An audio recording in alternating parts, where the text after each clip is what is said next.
नमस्कार दोस्तों, bank promotion exam guide में आपका स्वागत है। आज हम CAIIB के BFM पेपर के chapter 1 exchange rate and forex business के 24 MCQs को कवर करेंगे।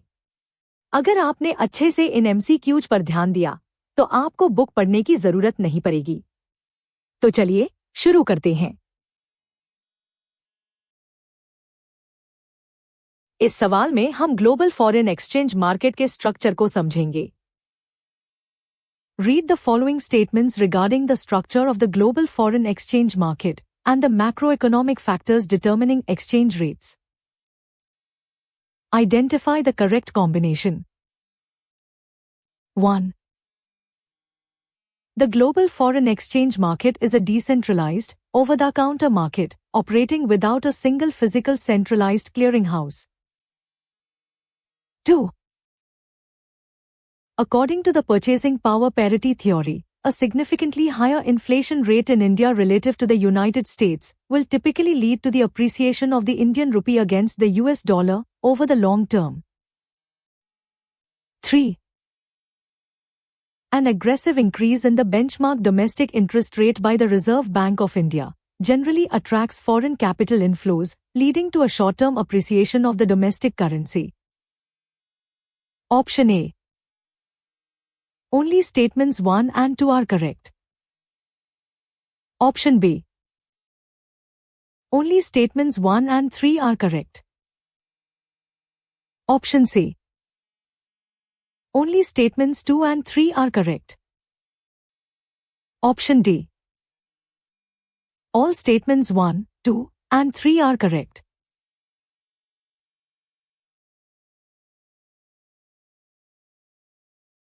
सही जवाब है ऑप्शन बी। स्टेटमेंट 1 बिल्कुल सही है। ग्लोबल फॉरेन एक्सचेंज मार्केट एक decentralised over the counter market है। यह मार्केट 24 घंटे इलेक्ट्रॉनिक नेटवर्क के जरिए काम करता है। इसमें बैंक्स और कॉरपोरेशंस शामिल होते हैं। इसका कोई सिंगल फिजिकल क्लियरिंग हाउस नहीं होता है। अब स्टेटमेंट 2 को देखते हैं, जो गलत है। परचेजिंग पावर पैरिटी थ्योरी के अनुसार एक्सचेंज रेट्स इन्फ्लेशन के अंतर को बैलेंस करते हैं। यह दो देशों के बीच काम करता है। अगर इंडिया में इन्फ्लेशन ज्यादा है तो रुपए की परचेजिंग पावर कम हो जाती है। इसलिए यूनाइटेड स्टेट्स के मुकाबले ज्यादा इन्फ्लेशन होने से इंडियन रुपए का डेप्रिसिएशन होता है, न कि एप्रिसिएशन। स्टेटमेंट 3 सही है। जब रिजर्व बैंक ऑफ इंडिया अपना बेंचमार्क इंटरेस्ट रेट बढ़ाता है तब डोमेस्टिक डेट इंस्ट्रूमेंट्स पर ज्यादा रिटर्न मिलता है। इससे फॉरेन इंस्टीट्यूशनल इन्वेस्टर्स अट्रैक्ट होते हैं। इससे रुपए की डिमांड बढ़ती है और शॉर्ट टर्म में इसका एप्रिसिएशन होता है। सेंट्रल बैंक्स इन दोनों फैक्टर्स को मॉनिटर करते हैं ताकि ग्लोबल ट्रेड में करेंसी की स्ट्रेंथ को मैनेज किया जा सके। अगले सवाल में हम अलग अलग देशों के एक्सचेंज रेट मैकेनिज्म को समझेंगे। यहाँ हम अलग अलग देशों के एक्सचेंज रेट मैकेनिज्म को इवैल्यूएट करेंगे। Evaluate the following statements regarding various exchange rate mechanisms utilized by different nations. Identify the incorrect statements. 1. Under a purely fixed exchange rate system, the central bank must continuously intervene by buying and selling foreign currency reserves to maintain the pegged exchange rate. 2. The Indian rupee currently operates under a freely floating exchange rate mechanism, where the Reserve Bank of India never intervenes, allowing purely market forces to dictate the daily rate. 3. In a managed floating exchange rate system, the rate is primarily determined by market demand and supply, but the central bank reserves the right to intervene to curb excessive volatility and speculative attacks. Option A. Only statement 1 is incorrect. Option B. Only statement 2 is incorrect. Option C.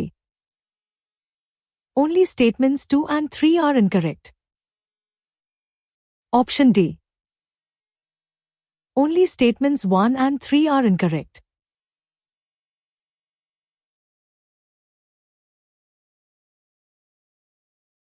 सही जवाब है option B. Statement 2 पूरी तरह से गलत है। Exchange rate mechanism यह तय करता है कि कोई देश अपनी करेंसी को कैसे मैनेज करता है। स्टेटमेंट 1 बिल्कुल सही है। फिक्स्ड सिस्टम में रेट सरकार द्वारा तय किया जाता है।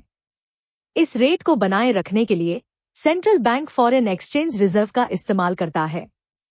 वह एक्सेस सप्लाई या डिमांड को एब्जॉर्ब करने के लिए करेंसी खरीदता या बेचता है। स्टेटमेंट 2 इसलिए गलत है क्योंकि India purely free float system पर काम नहीं करता है। इंडियन रुपया एक मैनेज्ड फ्लोट सिस्टम के तहत काम करता है। हालांकि डेली रेट्स मार्केट द्वारा तय किए जाते हैं, लेकिन reserve bank of India volatility को कम करने के लिए मार्केट में इंटरवीन करता है। स्टेटमेंट 3 सही है और यह मैनेज्ड फ्लोट सिस्टम को सही से डिफाइन करता है। यही सिस्टम आज रिजर्व बैंक ऑफ इंडिया द्वारा यूज किया जाता है। इमर्जिंग इकोनॉमीज में प्योर फ्री फ्लोट बहुत रेयर होता है क्योंकि एक्सट्रीम करेंसी वोलेटिलिटी से इंपोर्ट प्राइसिंग स्टेबिलिटी खराब हो सकती है। अब अगले सवाल में हम फॉरेन एक्सचेंज मार्केट के पार्टिसिपेंट्स और उनके मेन फंक्शंस को देखेंगे। इस सवाल में हम फॉरेन एक्सचेंज मार्केट के पार्टिसिपेंट्स को एनालाइज करेंगे। Consider the following statements regarding the participants and their primary functions within the foreign exchange market. Identify the correct combination. 1. Arbitrage involves the simultaneous buying and selling of a currency into different geographical markets to extract a riskless profit from temporary price discrepancies. 2.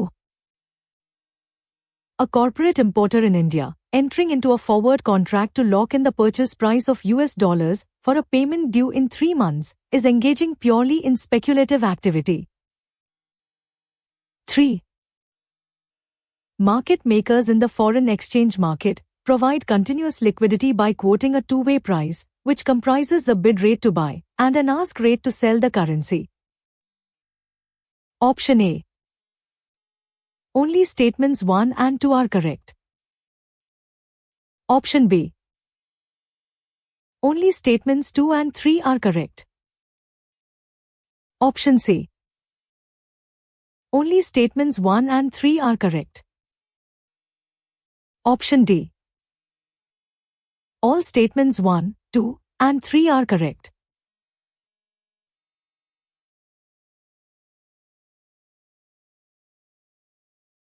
सही जवाब है option C. Forex participants को 3 behavioural categories में बांटा जाता है। ये हैं हेजर्स, स्पेक्यूलेटर्स और आर्बिट्रेजर्स। स्टेटमेंट 1 सही है। आर्बिट्रेज का मतलब प्राइसिंग इनएफिशिएंसीज का फायदा उठाना है। उदाहरण के लिए, अगर यूनाइटेड स्टेट्स डॉलर लंदन में सस्ता है और मुंबई में महंगा है, तो आर्बिट्रेजर लंदन में खरीदकर उसे तुरंत मुंबई में बेच देता है। इससे उसे जीरो नेट ओपन पोजीशन के साथ गारंटेड प्रॉफिट मिलता है। स्टेटमेंट 2 गलत है। कॉर्पोरेट इंपोर्टर के पास एक अंडरलाइंग फिजिकल एक्सपोजर होता है जो कि फ्यूचर पेमेंट है। फॉरवर्ड कॉन्ट्रैक्ट का यूज करके उस पेमेंट की कॉस्ट को फिक्स करना हेजिंग कहलाता है। यह स्पेक्यूलेशन नहीं है क्योंकि हेजिंग रिस्क को न्यूट्रलाइज करता है। स्पेक्यूलेशन में प्राइस मूवमेंट से प्रॉफिट कमाने के लिए रिस्क लिया जाता है। स्टेटमेंट 3 बिल्कुल सही है। Major commercial banks market makers के रूप में काम करते हैं। वे बिड रेट पर खरीदने या आस्क रेट पर बेचने के लिए हमेशा तैयार रहते हैं। इससे मार्केट में लिक्विडिटी बनी रहती है और वे स्प्रेड से पैसा कमाते हैं। अब हम इंटरनेशनल सेटलमेंट्स में यूज होने वाले कॉरेस्पोंडेंट बैंकिंग अकाउंट्स को समझेंगे। Read the following statements concerning the specific correspondent banking accounts used to facilitate international foreign exchange settlements. Identify the correct combination. 1. A Nostro account is a foreign currency account maintained by an Indian bank with a correspondent bank located abroad, literally translating to our account with you. 2. If an American bank maintains an Indian rupee account with a commercial bank located in Mumbai, the Indian bank refers to this specific account as a Vostro account, translating to your account with us. 3. A Loro account refers to a domestic currency account, maintained strictly by the central bank to monitor sovereign debt limits, translating to the sovereign account. Option A. Only statements 1 and 2 are correct. Option B. Only statements 1 and 3 are correct. Option C. Only statements 2 and 3 are correct. Option D. All statements 1, 2, and 3 are correct.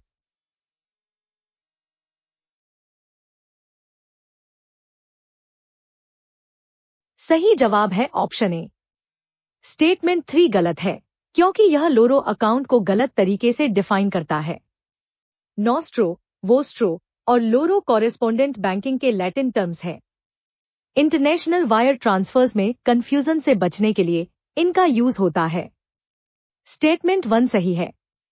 Nostro का मतलब होता है हमारा, यानी hours.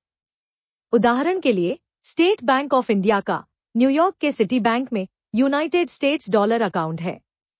इसे nostro account कहेंगे, जिसका मतलब है हमारा पैसा आपके पास है। स्टेटमेंट 2 भी सही है। वोस्ट्रो का मतलब होता है आपका, यानी योर्स। अगर सिटी बैंक मुंबई में स्टेट बैंक ऑफ इंडिया के साथ इंडियन रूपी अकाउंट मेंटेन करता है, तो स्टेट बैंक ऑफ इंडिया के लिए यह वोस्ट्रो अकाउंट होगा। इसका मतलब है आपका पैसा हमारे पास है। स्टेटमेंट 3 पूरी तरह से गलत है। लोरो का मतलब होता है उनका, यानी देयर्स।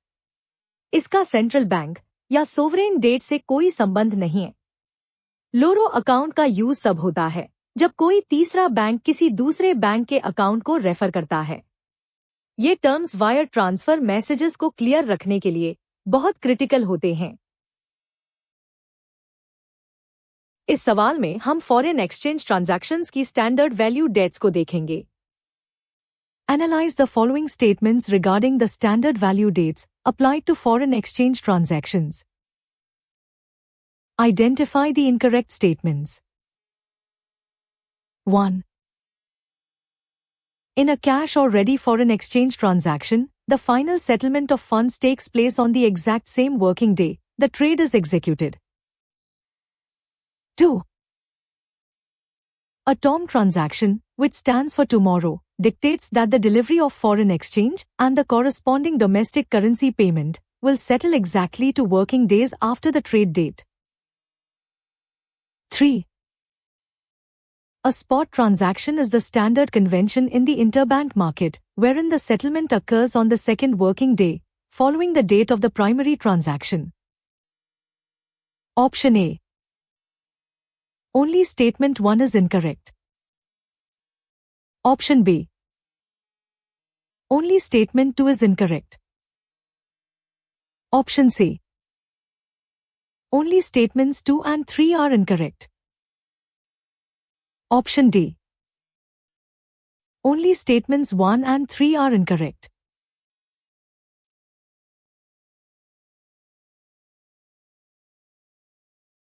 सही जवाब है ऑप्शन बी। स्टेटमेंट 2 फैक्चुअली गलत है।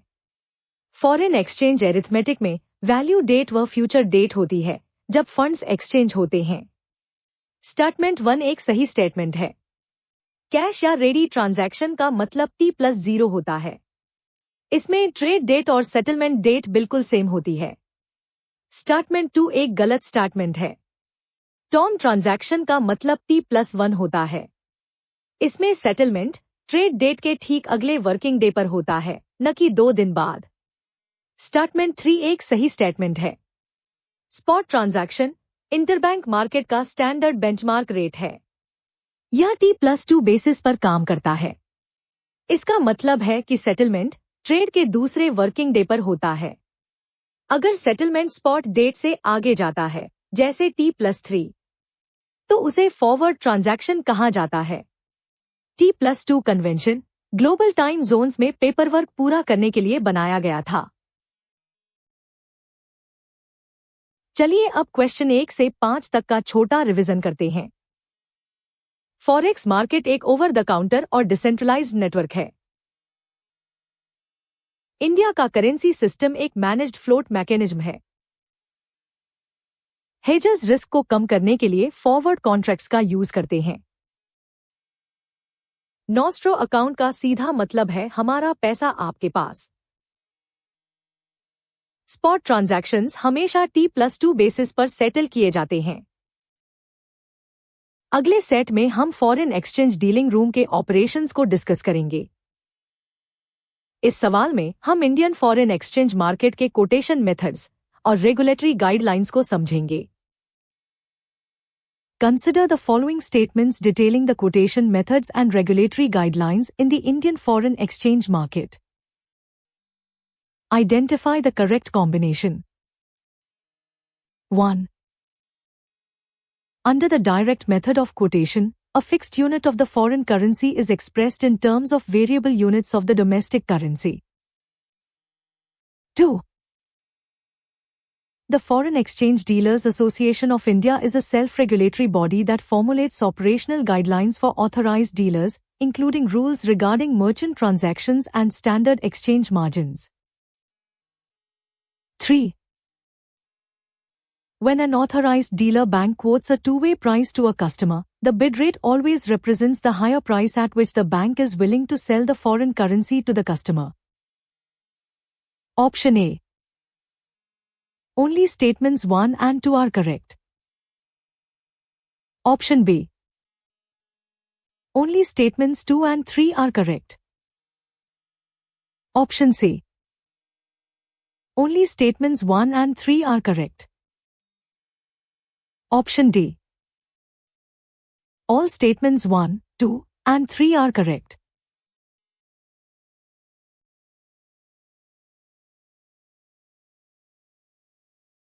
सही जवाब है ऑप्शन ए यानी केवल स्टेटमेंट 1 और 2 सही हैं। इस सवाल में फॉरेन एक्सचेंज कोटेशन के कॉन्सेप्ट को काफी डिटेल में समझाया गया है। इंडिया में अगस्त 1993 से मेजर करेंसीज के लिए डायरेक्ट कोटेशन सिस्टम का इस्तेमाल होता है। स्टेटमेंट 1 बिल्कुल सही है, क्योंकि डायरेक्ट कोट में फॉरेन करेंसी की यूनिट फिक्स रहती है और डोमेस्टिक करेंसी वेरिएबल होती है। उदाहरण के तौर पर अगर एक यूएस डॉलर की कीमत 83.10 इंडियन रुपीस है, तो यहाँ यूएस डॉलर फिक्स्ड है और रुपी वेरिएबल है। इसके अलावा स्टेटमेंट 2 भी सही है, क्योंकि foreign exchange dealers association of India यानी फेडाई एक सेल्फ रेगुलेटरी बॉडी है। FEDAI reserve bank of India के साथ मिलकर कई महत्वपूर्ण काम करती है। यह बॉडी ऑथराइज्ड डीलर्स के लिए रेट्स कैलकुलेट करने के रूल्स बनाती है। इसके साथ ही यह डेसिमल्स को राउंड ऑफ करने और मर्चेंट ट्रेड पर मैंडेटरी मार्जिन्स लगाने के नियम भी तय करती है। हालांकि स्टेटमेंट 3 गलत है, क्योंकि कोई भी बैंक हमेशा बाय लो सेल हाई के सिद्धांत पर काम करता है। टू वे कोट में बिड रेट हमेशा कम होता है। इसी बिड रेट पर बैंक कस्टमर से फॉरेन करेंसी खरीदता है। वहीं आस्क या ऑफर रेट हमेशा ज्यादा होता है और इसी रेट पर बैंक कस्टमर को फॉरेन करेंसी बेचता है। इसलिए केवल पहले 2 स्टेटमेंट्स ही सही माने गए हैं, जो हमारे कोटेशन मेथड्स को बिल्कुल सही तरीके से समझाते हैं। अगले सवाल में हम एक एक्सपोर्टर के लिए इनवर्ड रेमिटेंस और बिड आस्क स्प्रेड का कैलकुलेशन समझेंगे। इस सवाल में हम समझेंगे कि जब एक एक्सपोर्टर को डॉलर मिलते हैं तो बैंक उसे किस रेट पर कन्वर्ट करता है। An Indian corporate entity, Alpha Exports Limited, has successfully shipped textiles to a buyer in New York and has received a remittance of $5 lakhs. The company approaches its authorized dealer bank in Mumbai to convert these dollars into Indian rupees to pay its local suppliers. On that day, the interbank market is quoting the US dollar to Indian rupee rate as 83.10 bid and 83.25 ask. Assuming the bank charges zero margin for this specific premier client, calculate the exact rupee amount Alpha Exports Limited will receive in its current account. Option A. 4 crores 16 lakhs 25,000 Indian rupees. Option B. 4 crores 15 lakhs 50,000 Indian rupees. Option C. 4 crores 15 lakhs 75,000 Indian rupees. Option D. 4 crores 16 lakhs Indian rupees.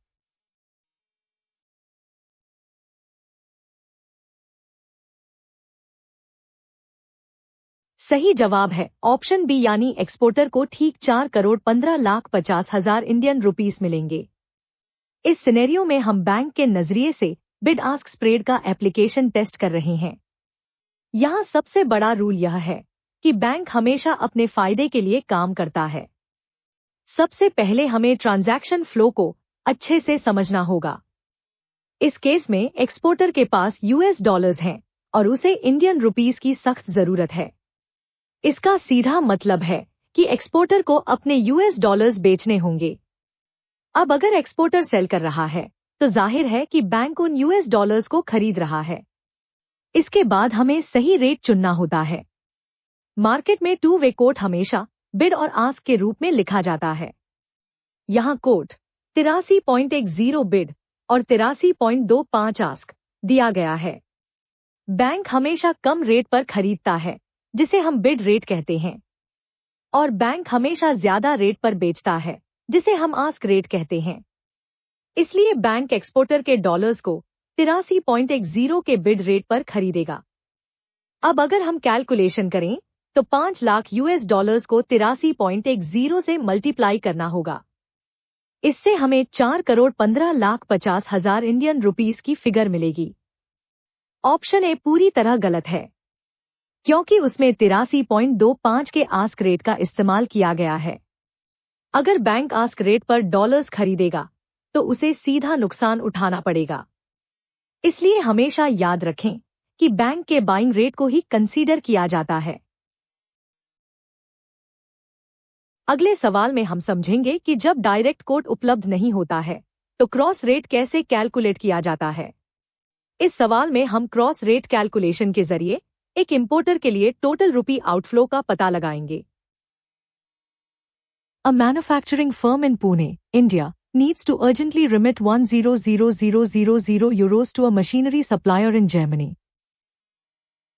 The local Indian authorized dealer bank does not have a direct market quote for the euro against the Indian rupee. However, the bank has access to the following two-way quotes in the market.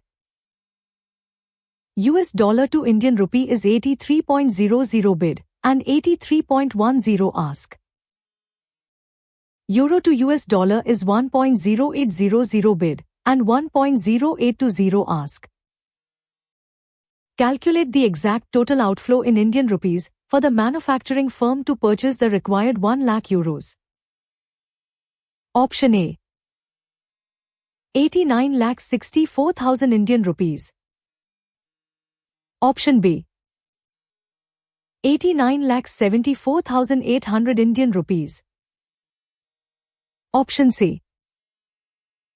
89 lakhs 91,420 Indian rupees. Option D.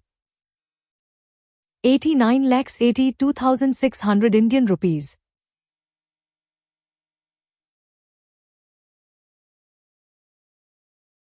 सही जवाब है option C यानी importer के लिए total रुपी outflow 89,91,420 Indian rupees होगा। जब euro और रुपी के बीच कोई डायरेक्ट कोट उपलब्ध नहीं होता है तब एक कॉमन तीसरी करेंसी यानी यूएस डॉलर के जरिए रेट कैलकुलेट किया जाता है। इस कैलकुलेटेड रेट को ही हम क्रॉस रेट कहते हैं। इस सवाल में इंडियन इंपोर्टर को 1 लाख यूरो खरीदने की जरूरत है। इसका मतलब है कि इंडियन बैंक को अपने कस्टमर को यूरो बेचने होंगे। क्योंकि बैंक के पास खुद यूरो नहीं है इसलिए उसे एक चेन ऑफ ट्रांजैक्शंस पूरी करनी होगी। बैंक सबसे पहले इंटरनेशनल मार्केट से यूएस डॉलर देकर यूरो खरीदेगा और फिर लोकल मार्केट से इंडियन रुपीस देकर उन यूएस डॉलर्स को खरीदेगा। कस्टमर को यूरो बेचने के लिए बैंक हमेशा सेल हाई के सिद्धांत का पालन करता है। इसका मतलब है कि बैंक हमेशा सबसे हाई आस्क रेट्स का ही इस्तेमाल करेगा। बैंक 1.0820 के आस्क रेट पर यूएस डॉलर का इस्तेमाल करके यूरो खरीदता है, यानी एक यूरो की कीमत 1.0820 यूएस डॉलर पड़ती है।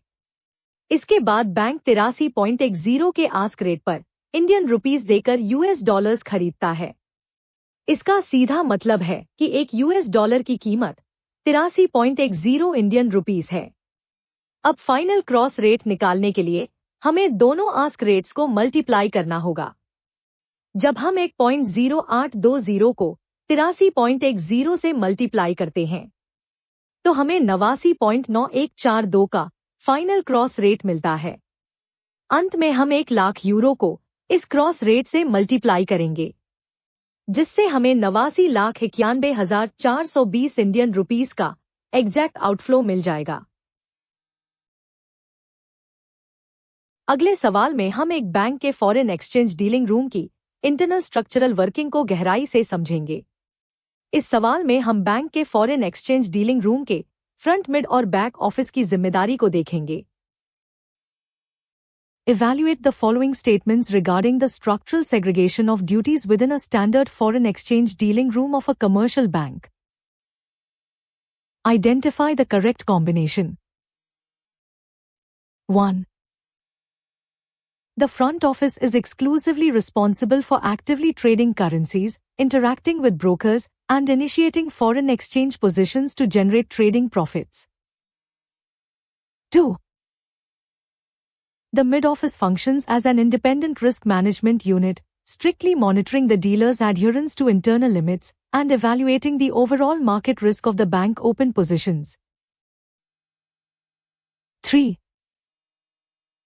The back office is tasked with the administrative settlement of trades, issuing confirmations to counterparties, and reconciling the nostro account balances.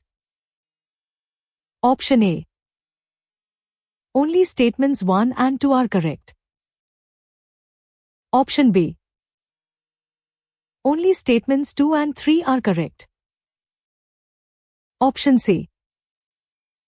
Only statements 1 and 3 are correct. Option D. All statements 1, 2, and 3 are correct.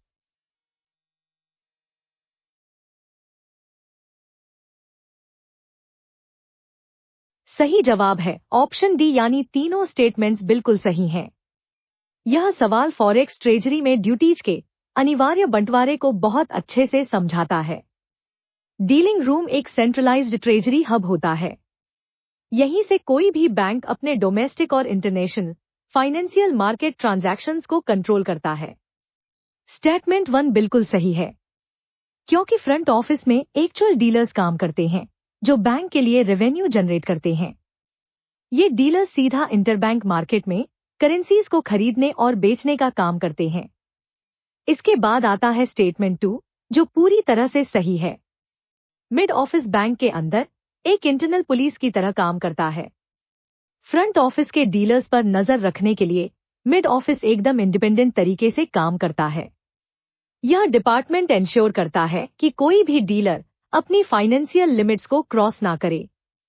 Statement 3 भी बिल्कुल सही है, क्योंकि back office का काम किसी भी trade के पूरा होने के बाद शुरू होता है। एक बार जब डीलर ट्रेड कर लेता है तो back office wire transfer messages भेजता है। यह टीम फंड्स ट्रांसफर करती है और नोस्ट्रो अकाउंट बैलेंस को रिकंसाइल करती है। यह सुनिश्चित किया जाता है कि पैसा सही जगह और सही मात्रा में पहुंचा है। यह सख्त 3 लेवल का सेग्रीगेशन एक ग्लोबल रेगुलेटरी मैंडेट है।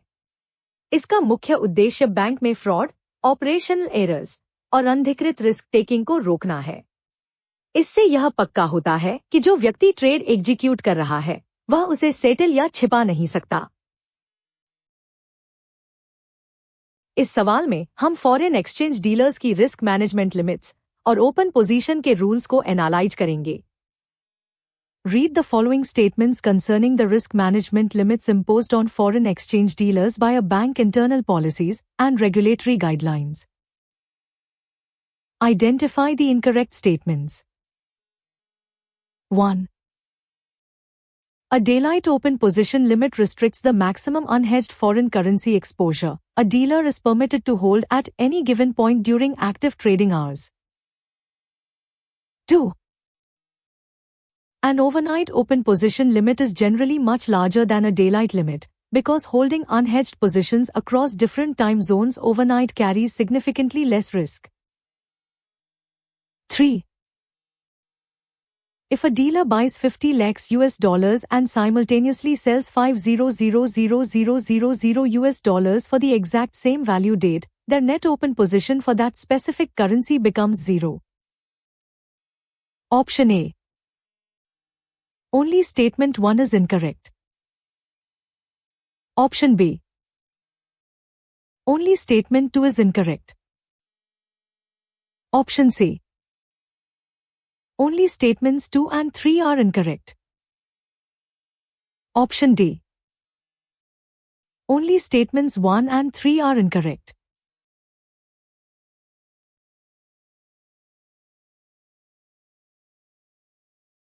सही जवाब है ऑप्शन बी यानी केवल स्टेटमेंट 2 गलत है। पोजीशन लिमिट्स वो पहले से तय की गई फाइनेंशियल सीलिंग्स होती हैं। ये सीलिंग्स बताती हैं कि एक बैंक किसी भी समय अधिकतम कितना फॉरेन एक्सचेंज रिस्क उठा सकता है। स्टेटमेंट 1 बिल्कुल सही है। डेलाइट लिमिट या इंट्राडे लिमिट डीलर्स को दिन के समय बड़ी पोजीशंस लेने की अनुमति देती है। दिन के समय मार्केट्स में हाई लिक्विडिटी होती है, जिससे वो न्यूज पर जल्दी रिएक्ट कर सकते हैं। लेकिन स्टेटमेंट 2 गलत है, क्योंकि ओवरनाइट लिमिट डेलाइट लिमिट से बड़ी नहीं, बल्कि हमेशा बहुत छोटी होती है। जब हमारे डोमेस्टिक मार्केट्स बंद हो जाते हैं, तब भी न्यूयॉर्क और टोक्यो जैसे इंटरनेशनल मार्केट्स खुले रहते हैं। अगर रात के समय कोई बड़ा जियोपॉलिटिकल इवेंट हो जाए, तो अगले दिन सुबह भारी गैप रिस्क पैदा हो सकता है। इसी गैप रिस्क से बचने के लिए बैंक्स अपनी ओवरनाइट ओपन पोजीशंस को कम से कम रखते हैं। अंत में स्टेटमेंट 3 बिल्कुल सही है। किसी भी स्पेसिफिक करेंसी में ओपन पोजीशन केवल तभी बनती है जब एसेट्स और लायबिलिटीज के बीच कोई मिसमैच हो।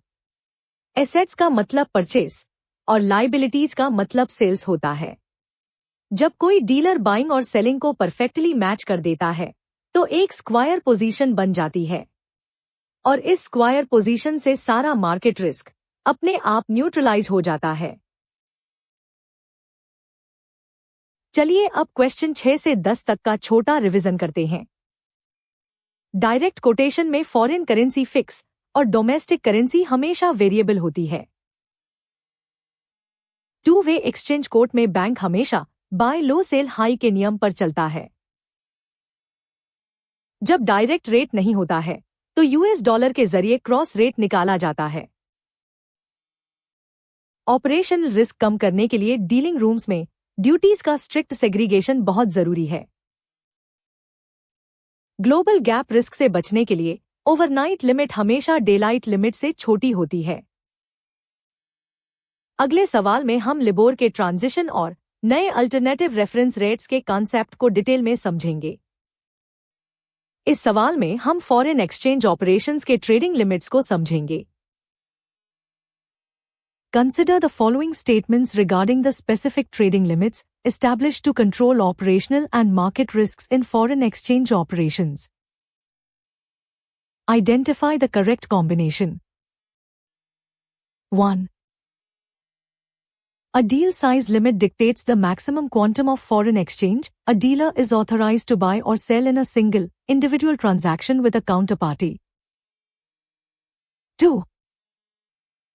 A stop-loss limit is an automated or strictly enforced risk threshold that forces a dealer to immediately liquidate an open position once the market moves against them by a predetermined amount, thereby capping total losses. 3. The Reserve Bank of India standardizes and directly assigns identical stop-loss and deal size limits to every authorized commercial bank in the country, regardless of the bank individual net worth. Option A. Only statements 1 and 2 are correct. Option B. Only statements 2 and 3 are correct. Option C. Only statements 1 and 3 are correct. Option D. All statements 1, 2, and 3 are correct.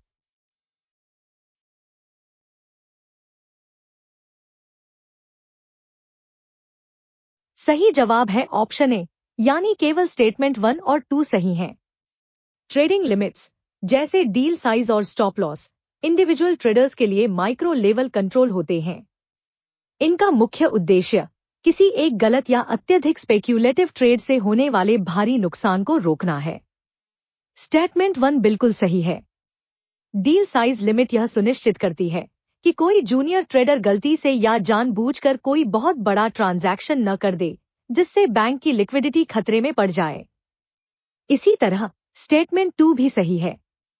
Stop loss एक ultimate safety net की तरह काम करता है। उदाहरण के लिए, अगर कोई डीलर यह सोचकर यूएस डॉलर खरीदता है कि उसकी कीमत बढ़ेगी, लेकिन अचानक मार्केट क्रैश हो जाता है, तो स्टॉप लॉस रूल उसे तुरंत वह पोजीशन क्लोज करने पर मजबूर कर देगा। इससे एक छोटा नुकसान तो होता है, लेकिन बैंक एक विनाशकारी वित्तीय संकट से बच जाता है। स्टेटमेंट 3 गलत है। रिजर्व बैंक ऑफ इंडिया सभी बैंकों के लिए एक समान लिमिट तय नहीं करता है। इसके बजाय सेंट्रल बैंक यह निर्देश देता है कि हर बैंक का बोर्ड ऑफ डायरेक्टर्स अपनी खुद की रिस्क मैनेजमेंट पॉलिसी तैयार करे।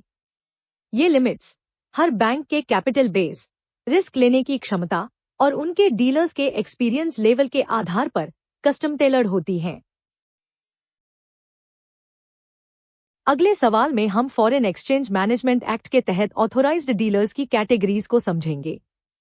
अब हम फॉरेन एक्सचेंज मैनेजमेंट एक्ट के तहत ऑथोराइज्ड डीलर्स की अलग अलग कैटेगरीज के बारे में जानेंगे।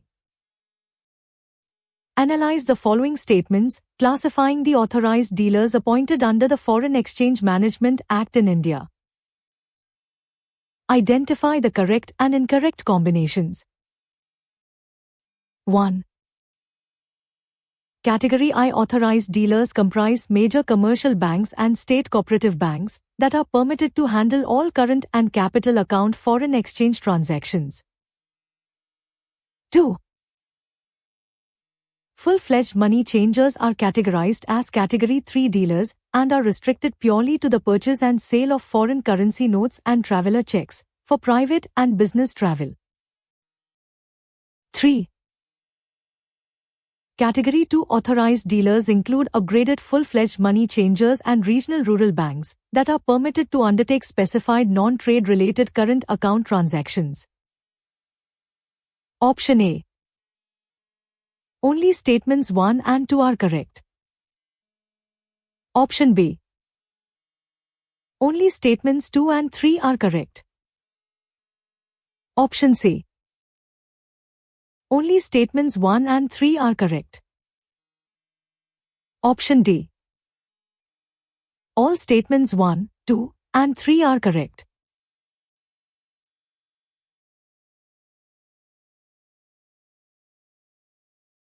सही जवाब है ऑप्शन डी, यानी तीनों स्टेटमेंट्स पूरी तरह सही हैं। फॉरेन एक्सचेंज के फ्लो को रेगुलेट करने और फॉरेन एक्सचेंज मैनेजमेंट एक्ट के नियमों के पालन के लिए रिजर्व बैंक ऑफ इंडिया अलग अलग एंटिटीज को उनकी कैपेसिटी के आधार पर लाइसेंस देता है। स्टेटमेंट 1 सही है। कैटेगरी 1 ऑथोराइज्ड डीलर्स इस सिस्टम के सबसे बड़े प्लेयर्स हैं। इनमें पब्लिक और प्राइवेट सेक्टर के प्रमुख बैंक आते हैं जो trade finance, letters of credit, external commercial borrowings और डेरिवेटिव्स जैसे जटिल ट्रांजैक्शंस को आसानी से हैंडल करते हैं। स्टेटमेंट 2 भी सही है। कैटेगरी 3 ऑथोराइज्ड डीलर्स मुख्य रूप से फुल फ्लेज्ड मनी चेंजर्स होते हैं जो रिटेल लेवल पर काम करते हैं। ये टूरिस्ट और ट्रैवलर्स के लिए फिजिकल कैश एक्सचेंज करते हैं, लेकिन ये लेटर्स ऑफ क्रेडिट या कॉर्पोरेट वायर ट्रांसफर जैसे काम नहीं कर सकते हैं। स्टेटमेंट 3 भी बिल्कुल सही है। कैटेगरी 2 ऑथोराइज्ड डीलर्स बीच का रास्ता अपनाते हैं। ये personal remittance, education loan transfer और मेडिकल खर्चों को हैंडल करते हैं, लेकिन हेवी कॉर्पोरेट ट्रेड फाइनेंस जैसे इंपोर्ट और एक्सपोर्ट का काम नहीं कर सकते। इस टियर सिस्टम का ऐतिहासिक संदर्भ यह है कि छोटे संस्थानों के जरिए पूरे भारत में विदेशी मुद्रा सेवाएं उपलब्ध हों। साथ ही जटिल कैपिटल अकाउंट ट्रांजैक्शन से जुड़े रिस्क को केवल रेगुलेटेड कैटेगरी 1 बैंकों तक ही सीमित रखा जा सके। इस सवाल के बाद हम foreign exchange dealers association of India की मर्चेंट रेट गाइडलाइंस को एनालाइज करेंगे। इस प्रश्न में हम foreign exchange dealers association of India की मर्चेंट रेट गाइडलाइंस को एनालाइज करेंगे। Evaluate the following statements regarding the Foreign Exchange Dealers Association of India guidelines governing merchant rates and customer transactions.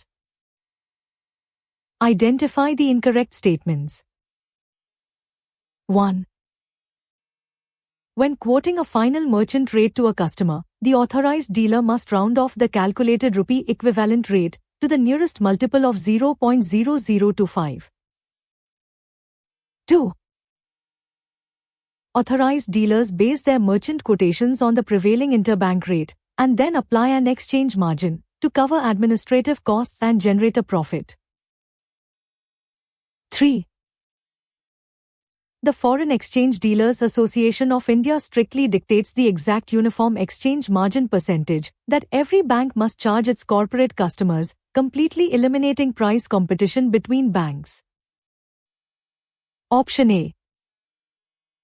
Only statement 1 is incorrect. Option B. Only statement 2 is incorrect. Option C. Only statement 3 is incorrect. Option D. Only statements 1 and 3 are incorrect.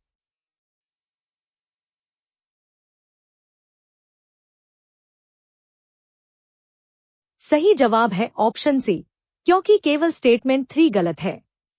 Merchant rates way exchange rates होते हैं जो bank अपने retail या corporate ग्राहकों के लिए उपयोग करते हैं, जो सामान्य इंटरबैंक रेट्स से बिल्कुल अलग होते हैं। स्टेटमेंट 1 सही है। Foreign exchange dealers association of India के रूल 7 के अनुसार मर्चेंट ट्रांजैक्शंस के लिए सभी एक्सचेंज रेट्स 4 डेसिमल तक कोट किए जाने चाहिए और उन्हें 0.0025 के मल्टीपल में राउंड ऑफ किया जाना चाहिए। स्टेटमेंट 2 भी सही है। कोई भी authorised dealer wholesale interbank market से बेस रेट पर विदेशी मुद्रा खरीदता है। इसके बाद वह ग्राहक को फाइनल रेट देने से पहले एक एक्सचेंज मार्जिन जोड़ता या घटाता है ताकि एडमिनिस्ट्रेटिव कॉस्ट और प्रॉफिट को अच्छे से कवर किया जा सके। स्टेटमेंट 3 गलत है। Foreign exchange dealers association of India अब कोई एक समान एक्सचेंज मार्जिन फिक्स नहीं करता है। एक डीरेगुलेटेड मार्केट की भावना के तहत बैंक अपना एक्सचेंज मार्जिन खुद तय करने के लिए पूरी तरह स्वतंत्र हैं। यह मार्जिन उनके इंटरनल बोर्ड द्वारा अप्रूव्ड पॉलिसीज, ग्राहक की क्रेडिटवर्दीनेस और बिजनेस के कुल वॉल्यूम पर निर्भर करता है। इस महत्वपूर्ण बदलाव से ऑथोराइज्ड डीलर्स के बीच एक हेल्दी प्राइस कंपटीशन को बढ़ावा मिलता है। अगले सवाल में हम कॉरपोरेट एंटिटीज के लिए रिजर्व बैंक ऑफ इंडिया की हेजिंग गाइडलाइंस पर चर्चा करेंगे। अगले सवाल में हम कॉरपोरेट एंटिटीज के लिए रिजर्व बैंक ऑफ इंडिया की हेजिंग गाइडलाइंस पर चर्चा करेंगे। Read the following statements concerning the Reserve Bank of India regulatory guidelines for corporate entities seeking to hedge foreign exchange risk using derivative products. Identify the correct combination. 1.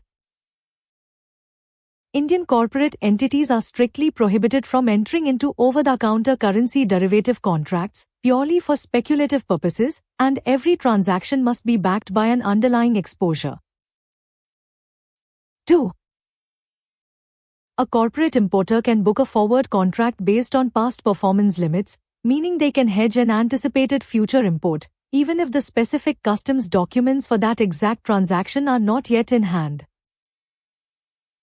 3. If an underlying import transaction is cancelled, the corporate entity is forbidden from cancelling the associated forward contract and must take physical delivery of the foreign currency, regardless. Option A. Only statements 1 and 2 are correct. Option B. Only statements 2 and 3 are correct. Option C. Only statements 1 and 3 are correct. Option D. All statements 1, 2, and 3 are correct.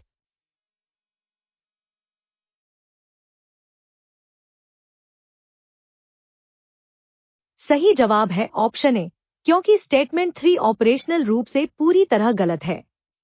Hedging एक ऐसी सुरक्षित practice है जिसमें exchange rate के उतार चढ़ाव से होने वाले संभावित नुकसान से बचने के लिए एक फाइनेंशियल पोजीशन ली जाती है। रिजर्व बैंक ऑफ इंडिया इसे बहुत सख्ती से रेगुलेट करता है ताकि हमारी नेशनल करेंसी डिस्टेबलाइज न हो। स्टेटमेंट 1 बिल्कुल सही है। ओवर काउंटर डेरिवेटिव्स के लिए रिजर्व बैंक ऑफ इंडिया का गोल्डन रूल यह है कि इसके पीछे एक अंडरलाइंग एक्सपोजर होना अनिवार्य है। एक कंपनी केवल किसी वास्तविक बिजनेस ट्रांजैक्शन जैसे इंपोर्ट पेमेंट या एक्सपोर्ट रिसीट को सुरक्षित करने के लिए ही फॉरवर्ड कॉन्ट्रैक्ट खरीद सकती है। किसी अंडरलाइंग एसेट के बिना स्पेक्यूलेशन करना कॉरपोरेट्स के लिए इल्लीगल है। स्टेटमेंट 2 भी सही है। बिजनेस के लगातार चलने वाले स्वरूप को देखते हुए सेंट्रल बैंक कॉरपोरेट्स को उनके पिछले एवरेज परफॉर्मेंस के आधार पर फॉरवर्ड कॉन्ट्रैक्ट बुक करने की अनुमति देता है। उदाहरण के लिए पिछले 3 सालों के एवरेज टर्नओवर के आधार पर वे भविष्य के इंपोर्ट्स को कस्टम डॉक्यूमेंट्स आने से पहले ही हेज कर सकते हैं। स्टेटमेंट 3 गलत है। अगर मूल इंपोर्ट ट्रांजैक्शन कैंसिल हो जाता है तो उससे जुड़ा फॉरवर्ड कॉन्ट्रैक्ट भी अनिवार्य रूप से कैंसिल किया जा सकता है। कॉरपोरेट को विदेशी मुद्रा की फिजिकल डिलीवरी बिल्कुल नहीं लेनी पड़ती है। इसके बजाय बैंक कॉन्ट्रैक्टेड रेट और करंट मार्केट रेट के बीच का अंतर इंडियन रुपीज में सेटल करता है। इस प्रक्रिया में बैंक या तो पेनल्टी वसूलता है या फिर फायदा होने पर उसे ग्राहक को दे देता है। इस सवाल में हम एक प्रैक्टिकल न्यूमेरिकल सॉल्व करेंगे जिसमें फॉरवर्ड कॉन्ट्रैक्ट का कैलकुलेशन शामिल है। A manufacturing firm in Chennai, India, has an upcoming import bill of 20 lakhs US due in exactly 3 months.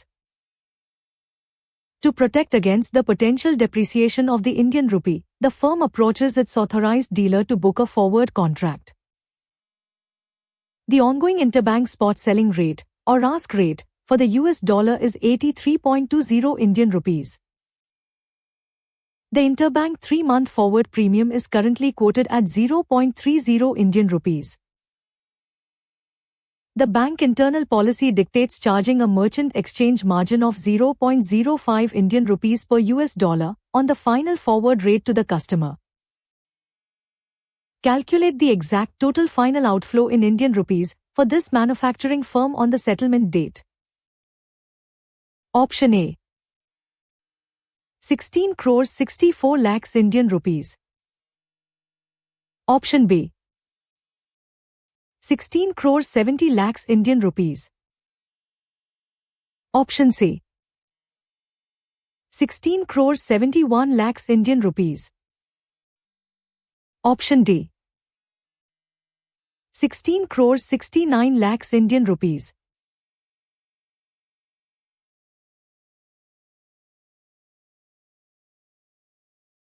सही जवाब है ऑप्शन सी, यानी 16 करोड़ 71 लाख रुपए। एक फॉरवर्ड कॉन्ट्रैक्ट किसी इंपोर्टर को भविष्य में होने वाले विदेशी मुद्रा भुगतान की सटीक रुपी कॉस्ट को आज ही लॉक करने की शानदार सुविधा देता है। इस सवाल में फॉरवर्ड रेट को स्पॉट रेट, फॉरवर्ड प्रीमियम और बैंक के प्रॉफिट मार्जिन को मिलाकर स्टेप बाय स्टेप कैलकुलेट किया गया है। सबसे पहले ट्रांजैक्शन फ्लो को समझें। भारतीय कंपनी को यूएस डॉलर्स विदेश भेजने हैं, इसलिए वह बैंक से यूएस डॉलर्स खरीदेगी। इसका मतलब है कि बैंक ग्राहक को यूएस डॉलर्स बेच रहा है। दूसरा स्टेप है बेस रेट तय करना। चूंकि बैंक बेच रहा है, वह अपना स्पॉट सेलिंग रेट यूज करेगा, जो कि 83.20 इंडियन रुपीस है। तीसरे स्टेप में हम टाइम वैल्यू या फॉरवर्ड प्रीमियम को जोड़ेंगे। यूएस डॉलर प्रीमियम पर है, जिसका मतलब है यह भविष्य में महंगा होगा, इसलिए 0.30 को स्पॉट रेट में जोड़ा जाएगा। इससे बेस फॉरवर्ड रेट 83.50 बन जाता है। चौथे स्टेप में हम बैंक का एक्सचेंज मार्जिन लगाएंगे। बैंक विदेशी मुद्रा बेच रहा है, इसलिए वह रेट को मैक्सिमाइज करने के लिए अपना 0.05 का प्रॉफिट मार्जिन इसमें जोड़ेगा। फाइनल मर्चेंट रेट 83.50 प्लस 0.05 यानी 83.55 इंडियन रुपीस प्रति यूएस डॉलर हो जाएगा। अंत में हम 20 लाख यूएस डॉलर्स को 83.55 के लॉक इन रेट से मल्टीप्लाई करेंगे। इस पूरी कैलकुलेशन के बाद फर्म का फाइनल आउटफ्लो ठीक 16 करोड़ 71 लाख इंडियन रुपीस आएगा। चलिए अब क्वेश्चन 11 से 15 तक का छोटा रिवीजन करते हैं। डील साइज और स्टॉप लॉस लिमिट्स ट्रेडर्स के लिए जरूरी रिस्क मैनेजमेंट टूल्स हैं। रिजर्व बैंक ऑथोराइज्ड डीलर्स को उनकी कैपेसिटी के अनुसार अलग अलग कैटेगरीज में बांटता है। अब बैंक मर्चेंट ट्रांजैक्शंस के लिए अपना एक्सचेंज मार्जिन खुद तय कर सकते हैं। कॉर्पोरेट हेजिंग के लिए एक वैलिड अंडरलाइंग एक्सपोजर का होना बहुत अनिवार्य है। फाइनल फॉरवर्ड रेट में स्पॉट रेट, फॉरवर्ड प्रीमियम और बैंक मार्जिन जोड़ा जाता है। अगले सवाल में हम नॉन रेजिडेंट इंडियन अकाउंट्स से जुड़े महत्वपूर्ण नियमों को विस्तार से समझेंगे। इस सवाल में हम फॉरेन एक्सचेंज और करेंसी ऑप्शंस के एक प्रैक्टिकल सिनेरियो को समझेंगे। An Indian software exporter based in Bengaluru expects a guaranteed remittance of 50 lakhs euros from a European client after exactly 6 months. The exporter fears that the euro might depreciate heavily against the Indian rupee by the time the payment arrives, which would severely reduce their domestic revenue. However, the exporter also wishes to retain the full ability to sell the euros at the prevailing market spot rate if the euro unexpectedly appreciates against the rupee. To perfectly achieve this specific asymmetric hedging objective, under current regulatory guidelines, which specific derivative product must the exporter execute with their authorized dealer? Option A. Enter into a binding 6-month euro forward sale contract. Option B. Purchase a European-style put option on the euro against the Indian rupee. Option C. Purchase a European-style call option on the euro against the Indian rupee. Option D. Enter into a cross-currency interest rate swap.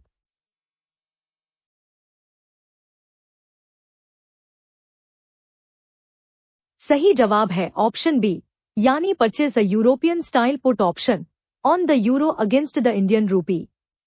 Currency option एक derivative contract होता है जो buyer को एक specified strike price पर currency खरीदने या बेचने का राइट देता है। इसमें कोई ऑब्लिगेशन नहीं होता है। इस सिनेरियो में एक्सपोर्टर को यूरो मिलने वाले हैं। उनका सबसे बड़ा रिस्क यह है कि यूरो की वैल्यू कम हो सकती है, यानी वह डेप्रिशिएट हो सकता है। इसलिए उन्हें एक गारंटीड मिनिमम प्राइस पर अपने यूरो बेचने का राइट चाहिए। अगर हम ऑप्शन ए को देखें तो वह एक फॉरवर्ड कॉन्ट्रैक्ट है। फॉरवर्ड कॉन्ट्रैक्ट एक बाइंडिंग ऑब्लिगेशन होता है जो इस सिचुएशन के लिए सही नहीं है। अगर यूरो अप्रिशिएट होता है तो एक्सपोर्टर को लोअर कॉन्ट्रैक्टेड रेट पर ही सेल करना पड़ेगा। इससे उनका प्रॉफिट चला जाएगा। अब ऑप्शन बी को एनालाइज करते हैं जो एक पुट ऑप्शन है। पुट ऑप्शन बायर को अंडरलाइंग एसेट बेचने का राइट देता है। इससे एक्सपोर्टर एक फ्लोर प्राइस लॉक कर सकता है। अगर यूरो क्रैश होता है तो वे ऑप्शन एक्सरसाइज करके गारंटीड हाई स्ट्राइक प्राइस पर सेल कर सकते हैं। और अगर यूरो स्काईरॉकेट होता है तो वे ऑप्शन को एक्सपायर होने दे सकते हैं और ओपन मार्केट में नए प्रॉफिटेबल स्पॉट रेट पर बेच सकते हैं। यह स्ट्रेटेजी उनके ऑब्जेक्टिव के साथ परफेक्टली मैच करती है। ऑप्शन सी की बात करें तो वह एक कॉल ऑप्शन है। कॉल ऑप्शन खरीदने का राइट देता है, लेकिन एक्सपोर्टर के पास तो पहले से ही यूरो आ रहे हैं, इसलिए उन्हें और खरीदने की जरूरत नहीं है। फाइनेंशियल इंश्योरेंस पॉलिसीज की तरह ऑप्शंस काम करते हैं। एक्सपोर्टर पुट ऑप्शन खरीदने के लिए एक अपफ्रंट प्रीमियम पे करता है। इस छोटे से नोन अमाउंट को सैक्रिफाइस करके वे इनफाइनाइट डाउनसाइड रिस्क को एलिमिनेट कर देते हैं, जबकि इनफाइनाइट अपसाइड पोटेंशियल को रिटेन करते हैं। अगले सवाल में हम फॉरेन एक्सचेंज अरिथमेटिक के अंदर फॉरवर्ड मार्जिन्स के कैलकुलेशन को समझेंगे। अब हम फॉरेन एक्सचेंज में फॉरवर्ड प्रीमियम और डिस्काउंट के रूल्स को डिस्कस करेंगे। Read the following statements regarding the calculation and interpretation of forward margins in foreign exchange arithmetic. Identify the correct combination. 1. A foreign currency is said to be at a forward premium if its future delivery price is higher than its current spot delivery price. 2.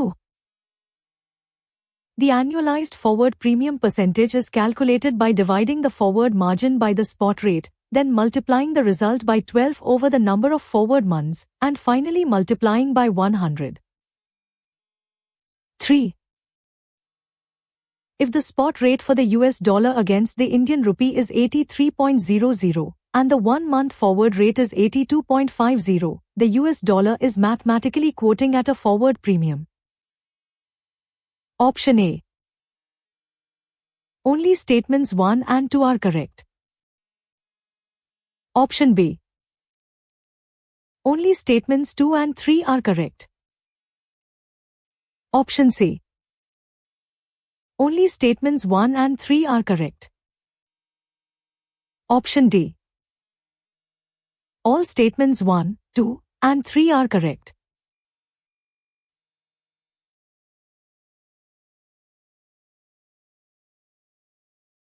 सही जवाब है option A, यानी केवल statement 1 और 2 सही हैं।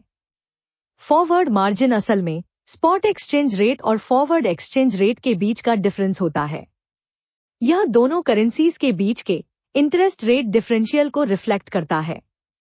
Statement 1 बिल्कुल सही है, क्योंकि जब कोई करेंसी आज के मुकाबले फ्यूचर में ज्यादा महंगी होती है तो उसे प्रीमियम पर ट्रेड होना कहते हैं। इसके विपरीत अगर वह फ्यूचर में सस्ती है तो उसे डिस्काउंट पर ट्रेड होना माना जाता है। स्टेटमेंट 2 भी करेक्ट है, क्योंकि यह एक स्टैंडर्ड यूनिवर्सल फॉर्मूला है। फॉरेक्स डीलर्स इसका इस्तेमाल फॉरवर्ड प्रीमियम या डिस्काउंट को एनुअलाइज करने के लिए करते हैं। इससे time value of money standardise होती है ताकि डोमेस्टिक इंटरेस्ट रेट्स के साथ कंपैरिजन किया जा सके। लेकिन स्टेटमेंट 3 गलत है, क्योंकि यहां स्पॉट रेट 83.00 है और फ्यूचर रेट 82.50 है। चूंकि फ्यूचर में यूएस डॉलर सस्ता हो रहा है, इसलिए यह 0.50 रुपीस के फॉरवर्ड डिस्काउंट पर कोट कर रहा है।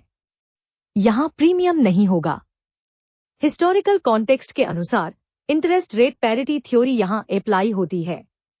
इस थ्योरी के हिसाब से जिस देश का इंटरेस्ट रेट ज्यादा होता है उसकी करेंसी हमेशा फॉरवर्ड डिस्काउंट पर ट्रेड करती है, और जिस देश का इंटरेस्ट रेट कम होता है उसकी करेंसी फॉरवर्ड प्रीमियम पर रहती है। इसलिए यहां दिए गए स्टेटमेंट्स में सिर्फ पहला और दूसरा ही सही फैक्ट्स प्रेजेंट करते हैं। नेक्स्ट क्वेश्चन में हम बेस करेंसी आइडेंटिफिकेशन और चेन रूल के कॉन्सेप्ट्स को एनालाइज करेंगे।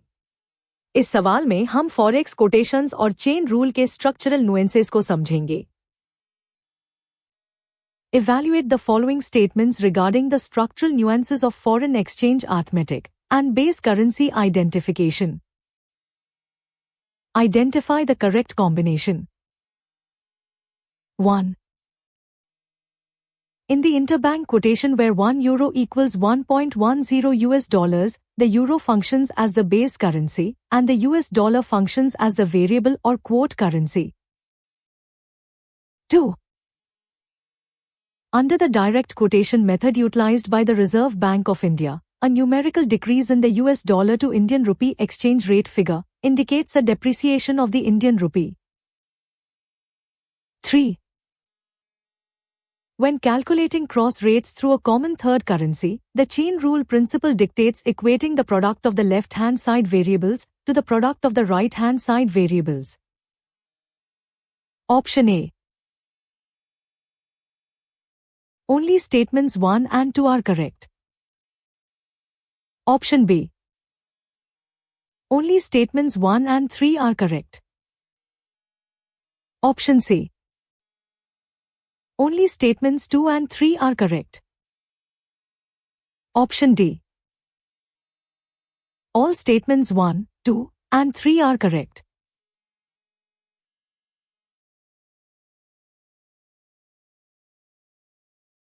सही जवाब है ऑप्शन बी, यानी केवल स्टेटमेंट 1 और 3 करेक्ट हैं। फॉरेक्स अरिथमेटिक में यह पहचानना बहुत जरूरी होता है कि कौन सी करेंसी कांस्टेंट है, जिसे बेस कहते हैं, और कौन सी करेंसी फ्लक्चुएट कर रही है, जिसे वेरिएबल कहते हैं। इससे वैल्यू का डायरेक्शन पता चलता है। स्टेटमेंट 1 एकदम सही है, क्योंकि जो करेंसी सिंगल यूनिट में दिखाई जाती है, जैसे यहाँ 1 यूरो, वह हमेशा बेस करेंसी होती है। और जो करेंसी उस सिंगल यूनिट की वैल्यू एक्सप्रेस करती है, जैसे 1.10 यूएस डॉलर्स, वह वेरिएबल करेंसी कहलाती है। स्टेटमेंट 2 इनकरेक्ट है, क्योंकि इसमें डायरेक्ट कोट के मूवमेंट का गलत इंटरप्रिटेशन दिया गया है। डायरेक्ट कोट में जैसे 1 US dollar equals 83.00 Indian rupees foreign currency base होती है। अगर यह रेट डिक्रीज होकर 82.00 हो जाता है, तो इसका मतलब है कि अब आपको एक यूएस डॉलर खरीदने के लिए कम रुपीस चाहिए। इसलिए यहाँ इंडियन रूपी स्ट्रेंथन या अप्रिशिएट हुआ है, ना कि डेप्रिशिएट। स्टेटमेंट 3 करेक्ट है, क्योंकि चेन रूल एक फंडामेंटल मैथमेटिकल शॉर्टकट है। डीलर्स इसका यूज दो करेंसीज के बीच अननोन एक्सचेंज रेट निकालने के लिए करते हैं। वे इसे एक कॉमन व्हीकल करेंसी जैसे यूएस डॉलर के थ्रू नॉन एक्सचेंज रेट्स की सीरीज से लिंक करते हैं। इस तरह लेफ्ट हैंड साइड और राइट हैंड साइड के प्रोडक्ट को इक्वेट करके सही क्रॉस रेट कैलकुलेट किया जाता है। अगले सवाल में हम ऑथराइज्ड डीलर्स के एक्सचेंज मार्जिन्स और मर्चेंट रेट्स के रूल्स को देखेंगे। अब हम ऑथराइज्ड डीलर्स के द्वारा अप्लाई किए जाने वाले एक्सचेंज मार्जिन्स के रूल्स को डिस्कस करेंगे।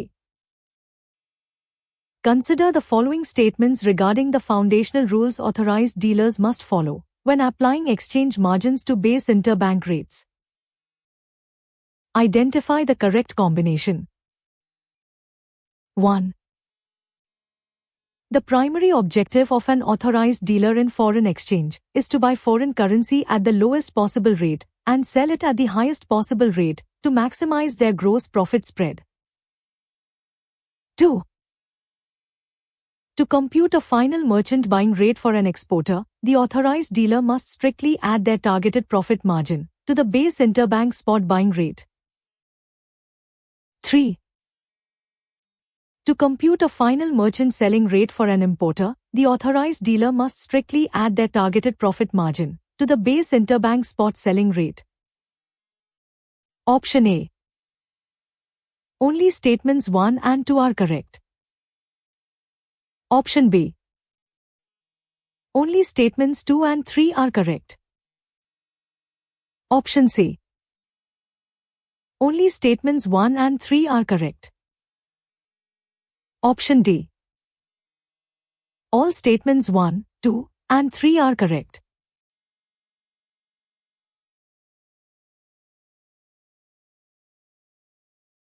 सही जवाब है ऑप्शन सी, यानी केवल स्टेटमेंट 1 और 3 सही हैं। एक्सचेंज मार्जिन असल में बैंक का प्रॉफिट मार्कअप या मार्क डाउन होता है। इसका एप्लीकेशन पूरी तरह से इस बात पर निर्भर करता है कि बैंक फॉरेन करेंसी रिसीव कर रहा है या रिमिट कर रहा है। स्टेटमेंट 1 बिल्कुल सही है, क्योंकि यह ट्रेडिंग का यूनिवर्सल लॉ है। बैंक एक प्रिंसिपल के तौर पर काम करता है, किसी एजेंट के तौर पर नहीं। इसलिए बैंक हमेशा एक्सपोर्टर्स से लो रेट पर खरीदता है और इंपोर्टर्स को हाई रेट पर बेचता है। स्टेटमेंट 2 इनकरेक्ट है, क्योंकि यह मर्चेंट अरिथमेटिक के बाय लो प्रिंसिपल का वॉयलेशन करता है। लोएस्ट पॉसिबल रेट पर खरीदने के लिए बैंक को बेस इंटरबैंक बाइंग रेट में से अपना एक्सचेंज मार्जिन डिडक्ट करना होता है। अगर बैंक मार्जिन ऐड करेगा तो एक्सपोर्टर को ज्यादा रुपीस मिल जाएंगे। इससे बैंक को फाइनेंशियल लॉस होगा। स्टेटमेंट 3 एकदम सही है, क्योंकि हाईएस्ट पॉसिबल रेट पर बेचने का यही रूल है। बैंक को बेस इंटरबैंक सेलिंग रेट में अपना एक्सचेंज मार्जिन ऐड करना पड़ता है। इससे इंपोर्टर को उसी फॉरेन करेंसी के लिए ज्यादा रुपीस पे करने पड़ते हैं और बैंक का प्रॉफिट सिक्योर हो जाता है। यही वजह है कि स्टेटमेंट 2 गलत साबित होता है और ऑप्शन सी हमारा सही उत्तर बनता है। इस सवाल में हम टेलीग्राफिक ट्रांसफर बाइंग रेट और बिल बाइंग रेट के डिफरेंस को समझेंगे। Analyze the following statements distinguishing between the telegraphic transfer buying rate and the bill buying rate. Identify the incorrect statements. 1. The telegraphic transfer buying rate is applied by a bank when it purchases foreign currency and its Nostro account located abroad has already been credited, ensuring zero transit delay in the realization of funds. 2. The bill buying rate is applied when a bank purchases a physical export bill from a customer and must wait for a specified transit and usance period before the funds are actually credited to its Nostro account abroad. 3. From the perspective of an Indian exporter, the telegraphic transfer buying rate will always yield a lower final rupee amount than the bill buying rate because electronic transfers carry higher banking fees. Option A. Only statement 1 is incorrect. Option B. Only statement 2 is incorrect. Option C. Only statement 3 is incorrect. Option D. Only statements 1 and 3 are incorrect.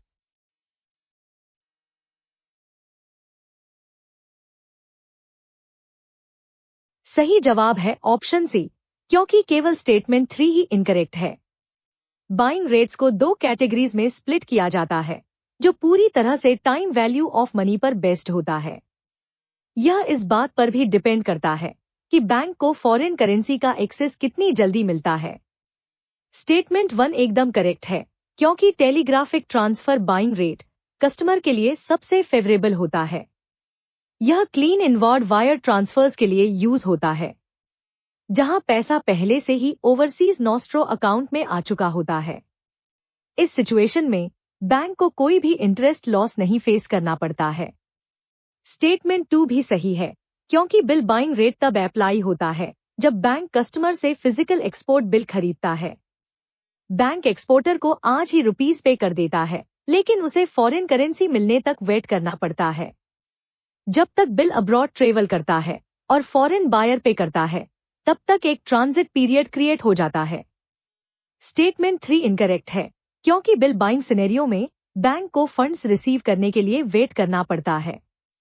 इस transit period के interest loss को cover करने के लिए bank एक बहुत बड़ा margin deduct करता है। इसलिए टेलीग्राफिक ट्रांसफर बाइंग रेट, जिसमें कोई ट्रांजिट डिले नहीं होता, हमेशा एक्सपोर्टर को ज्यादा रुपीस यील्ड करके देता है। यही कारण है कि बिल बाइंग रेट के मुकाबले टीटी बाइंग रेट हमेशा ज्यादा फाइनल अमाउंट प्रोवाइड करता है। चलिए अब क्वेश्चन 16 से 20 तक का छोटा रिवीजन करते हैं। पुट ऑप्शन करेंसी डेप्रिसिएशन से बचाता है और अपसाइड पोटेंशियल को मेंटेन करता है। फॉरवर्ड मार्जिन से हम टाइम वैल्यू ऑफ मनी और इंटरेस्ट डिफरेंशियल को मेजर करते हैं। बेस करेंसी हमेशा कांस्टेंट रहती है और वेरिएबल करेंसी के फ्लक्चुएशन से रेट डिसाइड होता है। बैंक हमेशा लोएस्ट रेट पर बाय करता है और हाईएस्ट रेट पर सेल करता है। टीटी बाइंग रेट में कोई ट्रांजिट डिले नहीं होता, इसलिए एक्सपोर्टर को ज्यादा रुपीस मिलते हैं। अगले सेट में हम लेटर ऑफ क्रेडिट और ट्रेड फाइनेंस के इंपॉर्टेंट रूल्स को एनालाइज करेंगे। इस सवाल में हम टेलीग्राफिक ट्रांसफर सेलिंग रेट और बिल सेलिंग रेट के अंतर को समझेंगे। Read the following statements differentiating the telegraphic transfer selling rate from the bill selling rate in Indian banking operations. Identify the correct combination. 1. An authorized dealer will apply the telegraphic transfer selling rate when an Indian resident requests a direct outward wire transfer to pay for their child university tuition fees abroad. 2. The bill selling rate is specifically mandated when the authorized dealer handles physical import documents and executes a remittance against a foreign import bill. 3. The final rupee cost charged to the customer under the bill selling rate is generally higher than the telegraphic transfer selling rate because the bank adds a higher exchange margin to compensate for the operational risk of handling physical trade documents. Option A. Only statements 1 and 2 are correct. Option B. Only statements 2 and 3 are correct. Option C. Only statements 1 and 3 are correct. Option D. All statements 1, 2, and 3 are correct.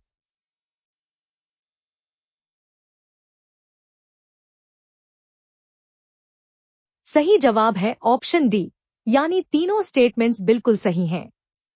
Selling rates यह तय करते हैं कि एक Indian customer को विदेश में foreign currency भेजने के लिए कितने रुपए देने होंगे। इनको इस आधार पर बांटा जाता है कि क्या इसमें फिजिकल ट्रेड डॉक्यूमेंट्स शामिल हैं या नहीं। स्टेटमेंट 1 सही है। टेलीग्राफिक ट्रांसफर सेलिंग रेट का यूज सभी क्लीन आउटवर्ड रेमिटेंस के लिए होता है। इसमें बैंक बिना किसी ट्रेड डॉक्यूमेंट के अपने नोस्ट्रो अकाउंट को डेबिट करने के लिए सिर्फ एक वायर ट्रांसफर मैसेज भेजता है। स्टेटमेंट 2 भी सही है। बिल सेलिंग रेट का इस्तेमाल एक्सक्लूसिव तौर पर इंपोर्ट ट्रांजैक्शंस के लिए किया जाता है। इसमें बैंक इंपोर्टर की तरफ से bills of exchange, bills of lading और दूसरे शिपिंग डॉक्यूमेंट्स रिसीव करता है। फिर बैंक इन्हें वेरीफाई और प्रोसेस करता है। स्टेटमेंट 3 बिल्कुल सही है। फिजिकल इंपोर्ट डॉक्यूमेंट्स को हैंडल करने के लिए स्पेशलाइज्ड ट्रेड फाइनेंस स्टाफ की जरूरत होती है। इसके अलावा सिक्योर कुरियर सर्विसेज और रेगुलेटरी स्क्रूटिनी भी शामिल होती है। इन एडमिनिस्ट्रेटिव ओवरहेड्स को कवर करने के लिए बैंक बेस रेट में एक हायर प्रॉफिट मार्जिन ऐड करता है। इसी वजह से एक simple telegraphic transfer wire transfer की तुलना में बिल सेलिंग रेट इंपोर्टर के लिए ज्यादा महंगा होता है। इस सवाल में हम फॉरवर्ड कॉन्ट्रैक्ट्स के कैंसिलेशन से जुड़े नियमों को समझेंगे। Evaluate the following statements regarding the Foreign Exchange Dealers Association of India guidelines on the realization and automatic cancellation of unutilized forward contracts. Identify the incorrect statements. 1. If a corporate customer fails to utilize a booked forward contract on its specified due date, the authorized dealer is mandated to automatically cancel the contract on the third working day following the due date. 2. When the bank automatically cancels an unutilized forward purchase contract, where the customer failed to deliver foreign currency, the bank will recover the foreign currency by selling it back to the market using the prevailing interbank spot selling rate. 3. If the automatic cancellation of a forward contract results in a net exchange profit due to favorable market movements, the authorized dealer is legally required to pass this profit directly to the defaulting customer. Option A. Only statement 1 is incorrect. Option B. Only statement 2 is incorrect. Option C. Only statement 3 is incorrect. Option D. Only statements 2 and 3 are incorrect.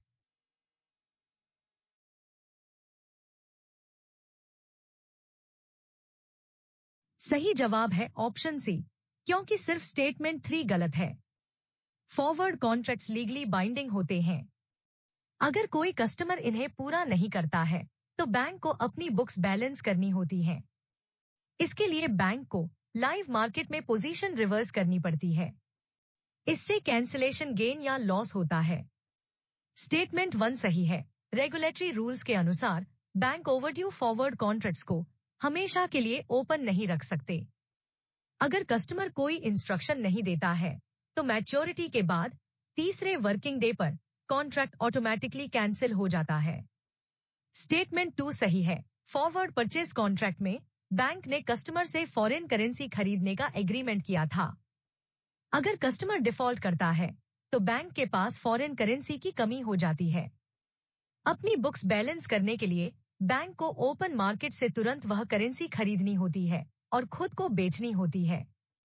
Cancellation cost calculate करने के लिए bank अपना spot telegraphic transfer selling rate apply करता है। Statement 3 गलत है। यहाँ एक स्ट्रिक्ट पीनल रूल लागू होता है। अगर कैंसिलेशन से बैंक को फाइनेंशियल लॉस होता है तो वह लॉस डिफॉल्ट करने वाले कस्टमर से फोर्सफुली रिकवर किया जाता है।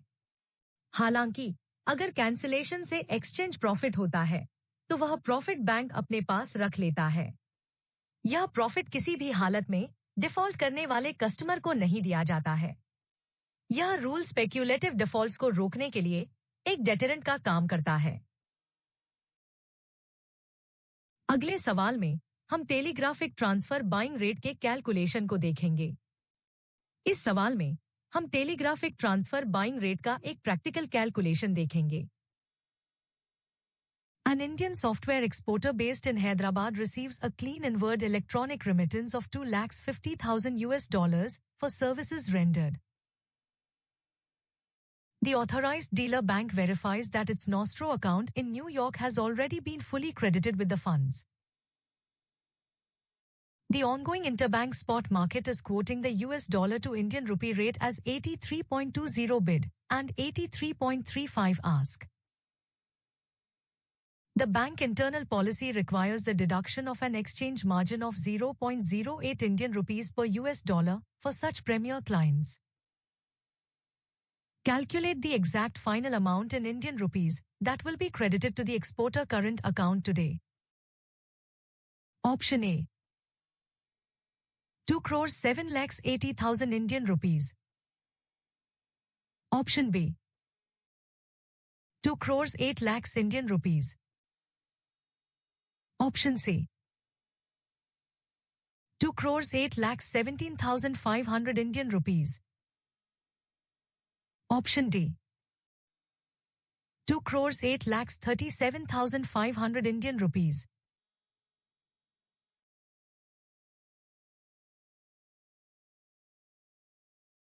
सही जवाब है ऑप्शन ए, यानी बैंक एक्सपोर्टर को पूरे 2,07,80,000 रुपए क्रेडिट करेगा।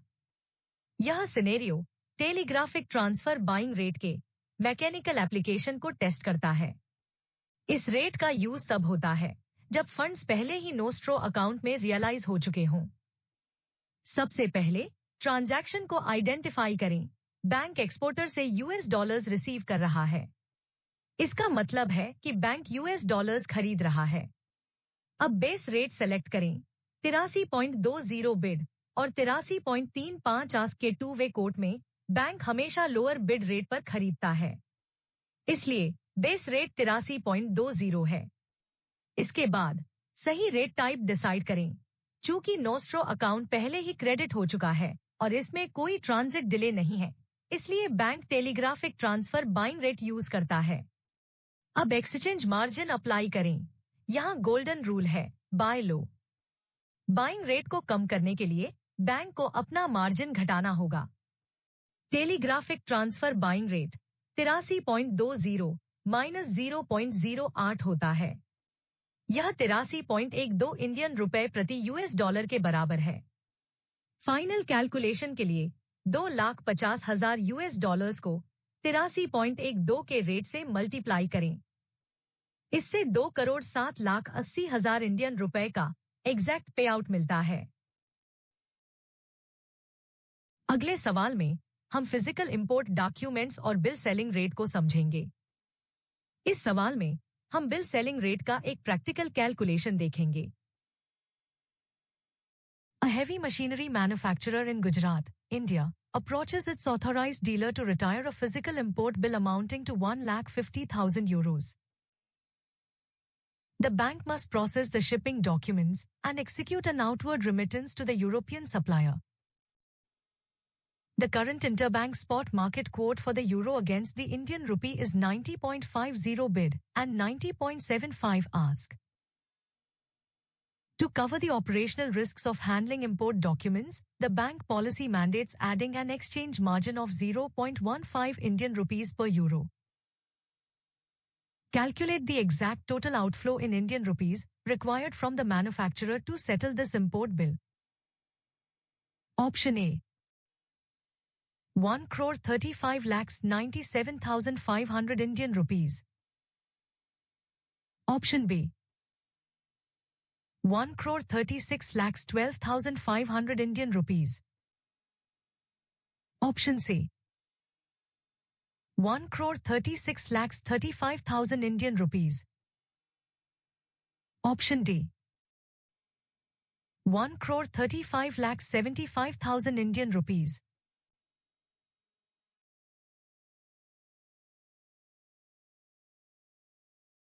सही जवाब है ऑप्शन सी, यानी मैन्युफैक्चरर के लिए टोटल आउटफ्लो 1,36,35,000 इंडियन रुपए होगा। यह सिनेरियो बिल सेलिंग रेट के मैकेनिकल एप्लीकेशन को टेस्ट करता है। इस रेट का इस्तेमाल खास तौर पर तब होता है जब फिजिकल इंपोर्ट डॉक्यूमेंट्स के अगेंस्ट फंड्स रेमिट किए जाते हैं। सबसे पहले ट्रांजैक्शन को आइडेंटिफाई करें। कस्टमर को विदेश में यूरो भेजने हैं, इसलिए बैंक को कस्टमर को यूरो बेचने होंगे। इसके बाद बेस रेट सेलेक्ट करें। 90.50 बिड और 90.75 आस्क के टू वे कोट में बैंक हमेशा हायर आस्क रेट पर बेचता है, इसलिए बेस रेट 90.75 है। अब सही रेट टाइप डिसाइड करें। चूंकि bank physical import shipping documents handle कर रहा है, उसे टेलीग्राफिक ट्रांसफर सेलिंग रेट की जगह सिर्फ बिल सेलिंग रेट अप्लाई करना होगा। इसके बाद एक्सचेंज मार्जिन अप्लाई करें। यहां गोल्डन रूल है, सेल हाई।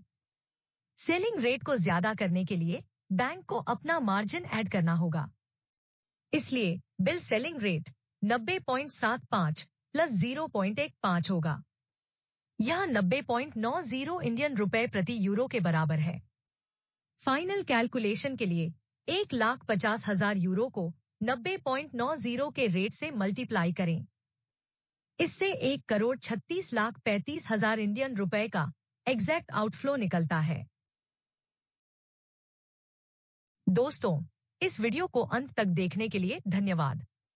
हमें उम्मीद है कि CAIIB के BFM पेपर चैप्टर 1 से जुड़े ये 24 MCQs आपकी तैयारी में मददगार साबित होंगे।